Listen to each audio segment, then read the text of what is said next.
Guna membersihkan pengaruh narkotika di lingkungan pemerintah daerah, BNNK Biren melakukan tes urin terhadap tenaga honorer dan tenaga kontrak di Kabupaten Biren. Tes urin digelar pada 25 hingga 30 Januari 2023 kemarin. Tes urin dilakukan terhadap sejumlah tenaga honor dan kontrak yang bertugas di Dinas Kesehatan, Dinas Pendidikan, dan Satpol PP WH Kabupaten Biren.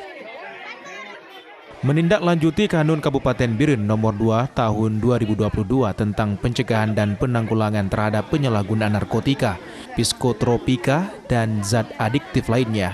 Bersama ini diminta kepada seluruh kepala SKPK agar dapat melakukan deteksi dini terhadap penyalahgunaan narkoba, tenaga honor, dan kontrak di lingkungan unit kerja masing-masing untuk melakukan tes narkoba atau zat adiktif yang bekerja sama dengan BNNK Biren.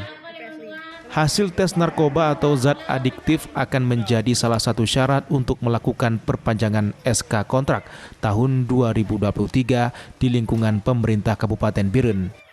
Dari hasil tes pemeriksaan yang telah dilakukan beberapa hari yang lalu, belum ditemukan hasil positif menggunakan narkoba.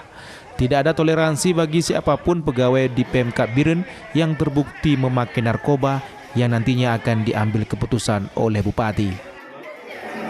Pemerintah Kabupaten Biren menyurati kita untuk mendeteksi dini para tenaga honorer yang ada di pemerintah Kabupaten Biren mulai dari tanggal 26 Januari kemarin sampai jadwalnya sampai 17 Februari.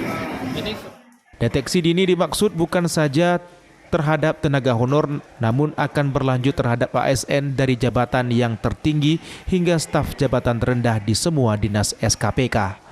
Dari Kabupaten Biren, Musriadi, iNews melaporkan.